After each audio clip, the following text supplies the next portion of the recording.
Hello there and welcome to Old Time Knowledge. Well, I'm going to do another canning video. This is a project that I have been putting off. This is something I really should have done probably a couple of months ago, but I've been busy, so I'm just getting around to it. I'm canning a delicious soup that we love that's just called summer soup, or like summer vegetable soup. And the whole idea of this is the soup is a very light soup. It's just got a little bit of ham in it, or salt pork, or something like that, streak of lean, something like that. I happen to have ham. And then some summer vegetables such as string beans, lima beans, corn. I've also got some okra, and I might put some carrots in there as well. But I'm going to start jarring this up, and then once I have it all jarred up, because I don't have a whole lot of counter space, I'm going to make up a broth to go in the soup with just a little bit of tomatoes. We don't use a lot of tomatoes in this soup because the idea is not for this to be a tomato-based soup. The tomato is just to give it just a little bit of flavor. So I'm going to go ahead and just start filling up these jars. And to tell you the truth, I don't even know how much I have of the different things here. I just know that I'm going to do 14 pints. So we're going to see if I have enough to go around for all of that. And once I'm done with everything, I'll end up putting in the show notes the rough amounts that I used of everything. So let me get started. I'm going to start off by making sure that every jar has a little bit of ham. So like I said, I don't know how much is going to go in each of these jars, but we will find out.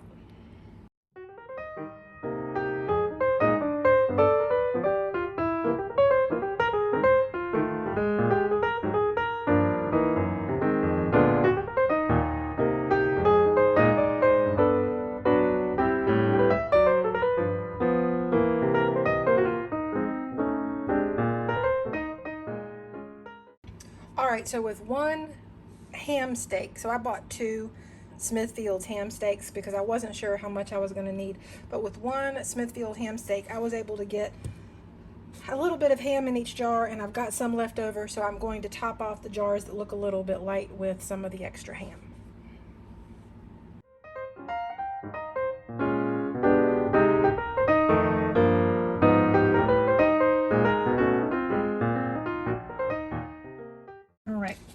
So I think that one ham steak got it, which is pretty good. All right, now I'm going to start adding in the string beans. Not the string beans, I'm sorry, the lima beans.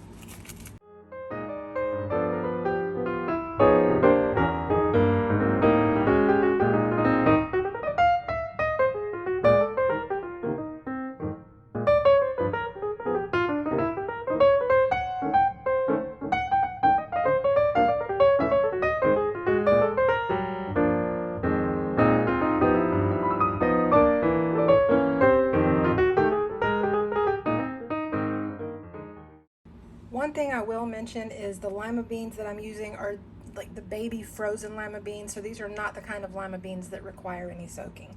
They've already been blanched. They're in the frozen section. I don't grow these lima beans, so these aren't out of my garden or anything. But just if you do this kind of soup, you don't want to put just dry lima beans in these jars. First of all, canning beans from dry is not an approved method. I know a ton of people do it. I don't do it. I follow directions, and those kinds of beans are supposed to be soaked first, but again, these are just the frozen lima beans, the baby lima beans, so they don't have to be soaked at all before you cook them. All right, now I'm going to put in I reckon I'll do the corn. Let's see, I want to get about 1/4 cup of corn. Let me get my 1/4 cup measurement. And I might do more than 1/4 cup in each jar. We'll just have to see how far this goes. This is Silver Queen corn from my grandparents' farm. So this is a precious commodity to me. And I'm going to use what I need to use, but I'm not going to use more than that.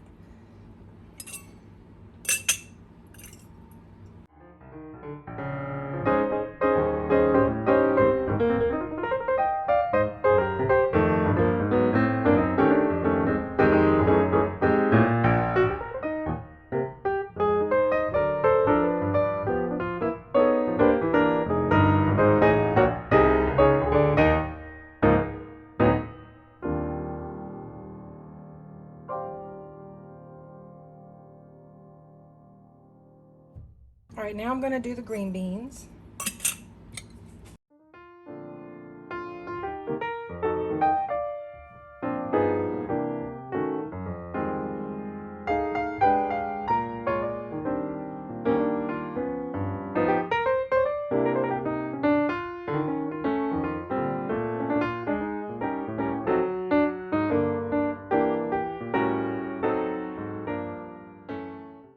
All right, so now I'm going to do the okra, and I'm not putting a whole lot of okra in each jar either, just a few. I'll just do these by hand.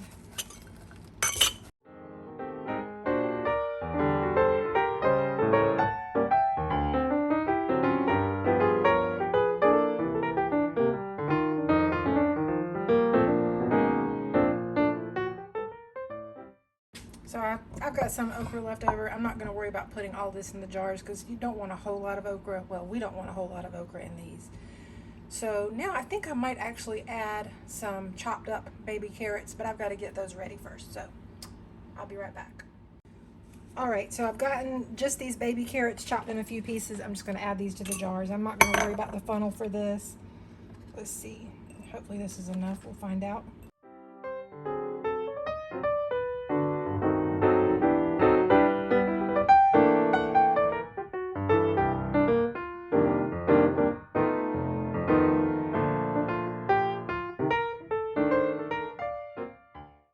All right, so I'm just going to mix up a broth, just a really basic broth, and I'm going to just get it warm long enough to pull everything together, and then I'm going to turn the pot off, and once it's all mixed together, I'm actually going to let it cool down before I add it to these jars because everything in the jars is frozen. So I don't want to create too much of a thermal shock issue. But this is just my pot full of water. I'm going to add just one small can, well, regular size can of petite diced tomatoes. If you have fresh tomatoes and you want to add 2 or 3 of those, that's fine, but I don't have any right now, so this is what I'm using.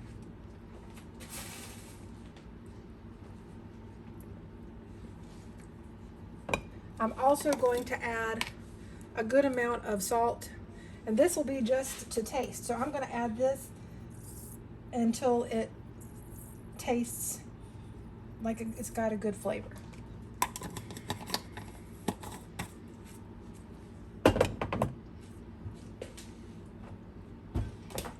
I'm also going to add some pepper.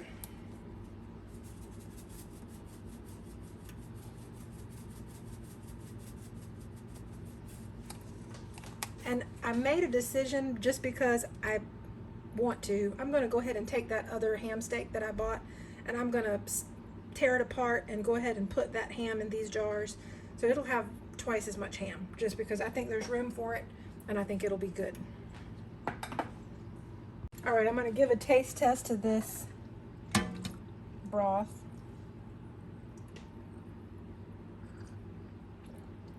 Okay, it definitely needs more salt. And you know what? I'm going to add this regular table salt rather than the pink sea salt. I just remembered it's not ideal to use the pink sea salt. I don't know why they say that. It seems like I read at one point that they said it can make your canned foods a little bit cloudy. So there's some more salt. All right, that's getting there, but I think it still needs a little bit more.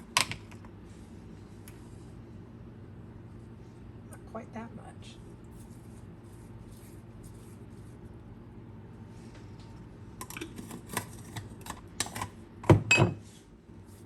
If I had to guess, I would say I probably added just a little bit over 2 tablespoons of salt, which makes sense because a lot of times when you're canning vegetables or things like that, they'll recommend about a half a teaspoon per jar, and I have 14 jars here, so a little over 2 tablespoons would make sense.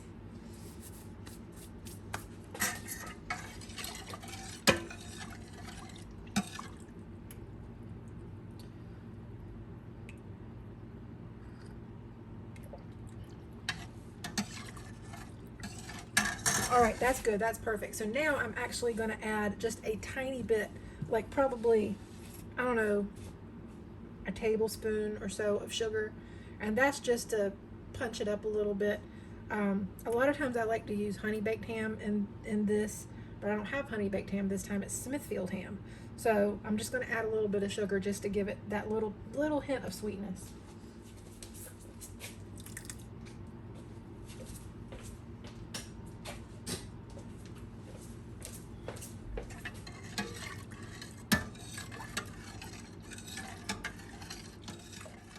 All right, I think it's good now, so I'm gonna just let this sit for a little while. And actually, I might add some room temperature water to it to bring it down just a little bit. Not much, but then I'll add it to the jars. All right, y'all, so this is ready to jar up now. So that's exactly what I'm gonna do. I'm gonna tell you, I ended up actually adding a couple of tablespoons of brown sugar to this because something just told me it needs it. So, and the broth tastes so perfect now. Of course, the ham and the vegetables are going to further season the broth.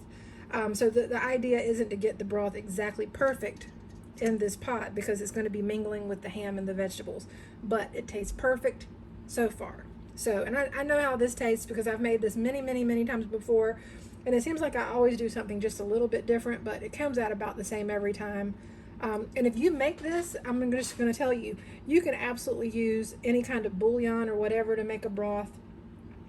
I just tend to keep it really light because that's how we make this soup. Like typically, if you make this soup fresh for your family, you're going to use like stricoline or something like that. If you don't know what that is, go back and watch one of my collard videos because I talk about that. But the streak of lean, if you boil that for a long time, it's basically going to create a nice salty flavored broth, and then you can actually use the meat from the streak of lean to put in the jars rather than using ham. So that's just another way that we do it, and that's the way traditionally you would do this kind of soup. But I'm working with what I've got right now. So like I say, this is ready, so I'm going to start jarring it up.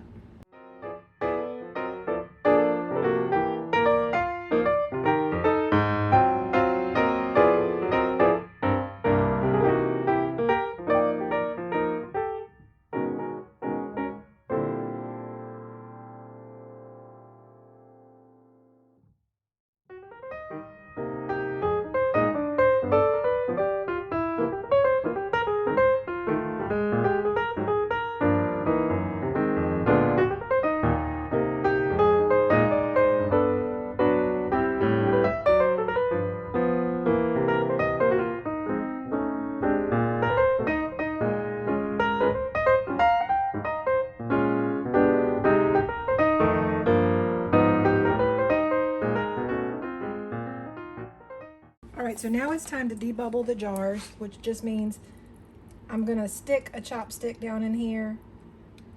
You can use a plastic knife. You can use, some people use like a special tool for this, but honestly, I don't see the point. I mean, they're fine, but this is fine too. Some people will warn you from using a knife, like a metal knife, because they say it can scratch the inside of the jar, but I mean, I've known people who've used those for a long time and they haven't had that problem. I just like to use a chopstick. I use chopsticks for a lot of things in my kitchen.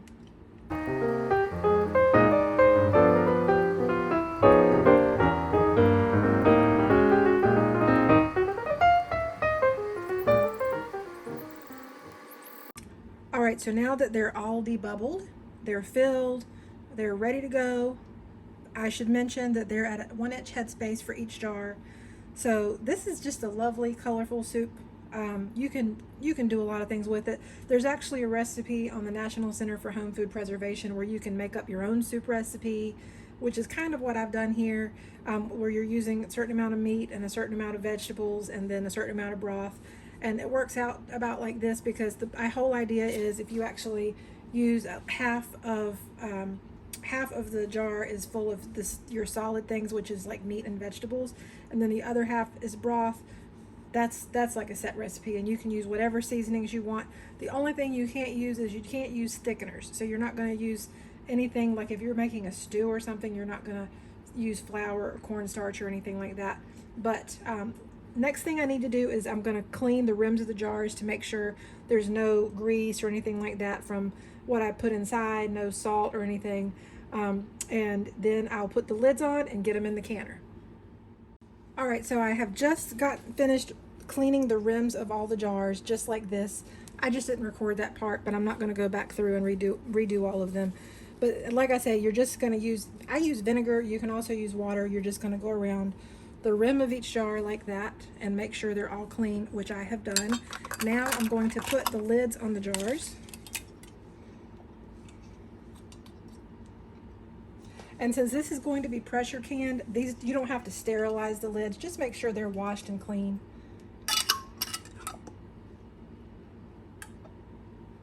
If you were water bath canning, you would need to sterilize things. But pressure canning is going to kill everything. So now I'm going to tighten these up. And meanwhile, I have water in my canner, and I've also put a splash of vinegar in there to help keep mineral deposits from settling on the side of the jars. And I'm just going to get these finger tight and load them up.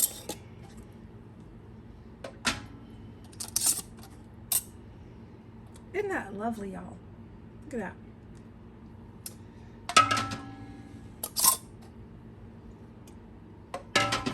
I will tell you, this is also a great soup for cleaning out your freezer. If you have a lot of frozen vegetables left over in your freezer that you want to use them up, and you're not going to be cooking all of them just as vegetable sides, this is a great way to use them.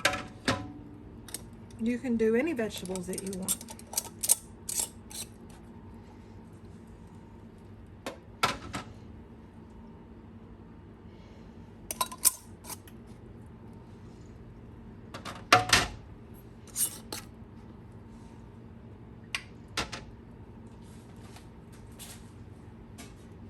I'm going to put in my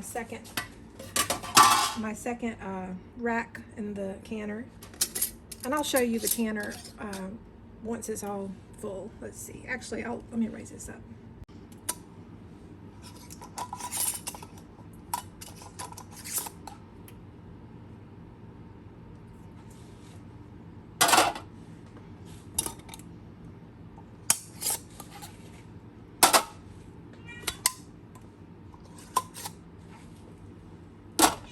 Just a minute, Patches. My cat's meowing. She wants to go outside. She comes in and out and in and out and in and out all day. I'm sure any of you who have cats, you know how that is. I'm obviously just her doorman.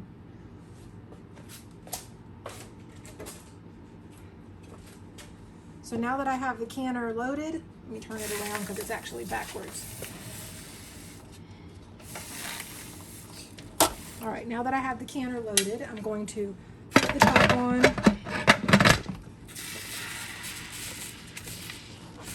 and lock it in place.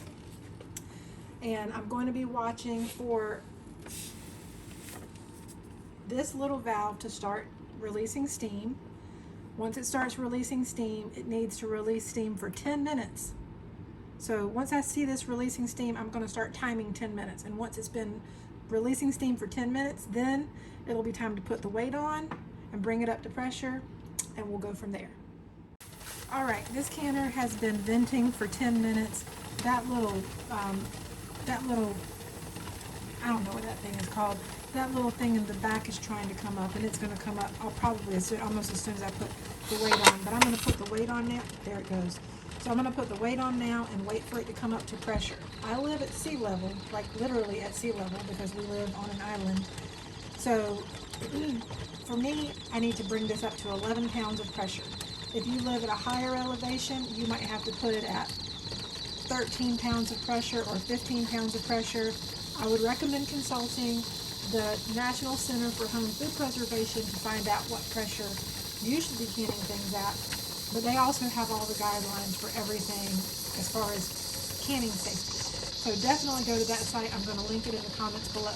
But for now, I'm just going to keep an eye on this gauge and wait for it to get to 11 pounds of pressure. It might be just a little bit above that, but definitely not below that. And once it gets to 11 pounds of pressure, that's when I'm going to start timing it. Since these are pints and it has meat in them, these are going to process for 75 minutes. So I'm going to keep an eye on this And I won't be bringing you back until everything is done with the canning. If you want to see the process of actually it coming up to the temperature and then me talking about having to keep it at that temperature, I have other pressure canning videos, but for this one, I'm getting ready to have some other things going on here in the house, and this is going to take a while, because first it has to come up to pressure, and then it's got to process for 75 minutes, and then I have to just turn the burner off and let it just completely drop down to zero pressure before I take off the weight and before I can open the canner to take out the jars. So one thing I will say is when you process for the prescribed amount of time for whatever it is that you're canning, if you drop below the required pressure at any point in the process, you have to start the timing all over again. So you want to make sure you keep an eye on your pressure gauge. You're going to start lowering the heat on your stove once it comes up to pressure, a little bit by little bit, just to find the sweet spot. On my stove, it's typically going to be about medium low, not quite all the way low, but like halfway between medium and low. That's where my burner likes to stay. That's what helps keep the pressure inside the canner exactly where it needs to be.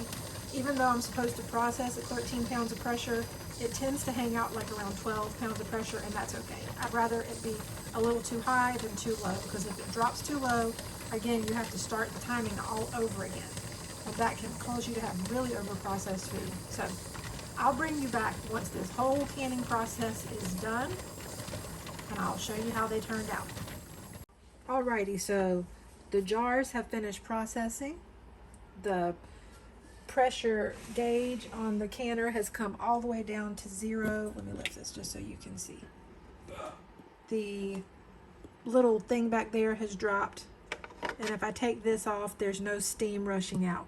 So that means it is ready to take the jars out of the canner, which is what I'm going to do right now. Let me open this slowly, and you always want to open a canner away from you because it will release steam and it'll be hot and it can hurt your face.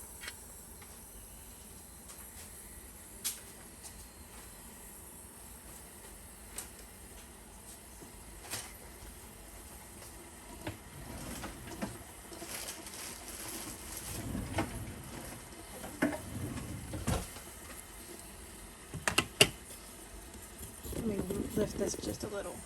Okay, there we go. So let me take out these jars and see what we got.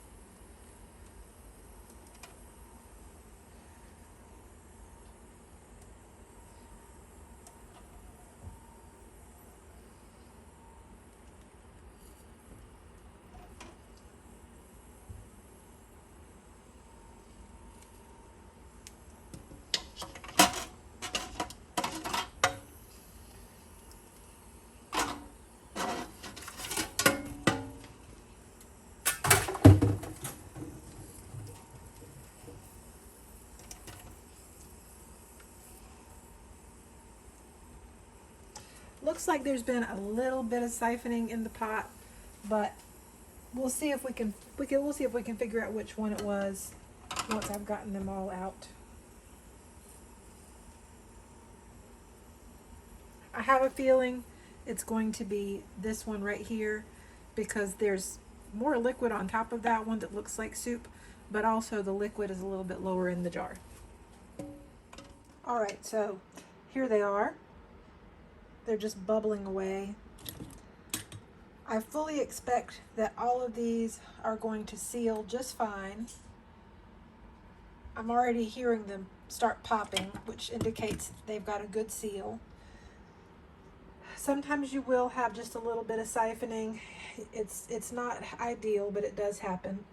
But I will report back tomorrow morning once these have had a chance to come down to room temperature overnight, and I will hopefully be able to tell which ones might have siphoned too much and perhaps didn't seal all the way.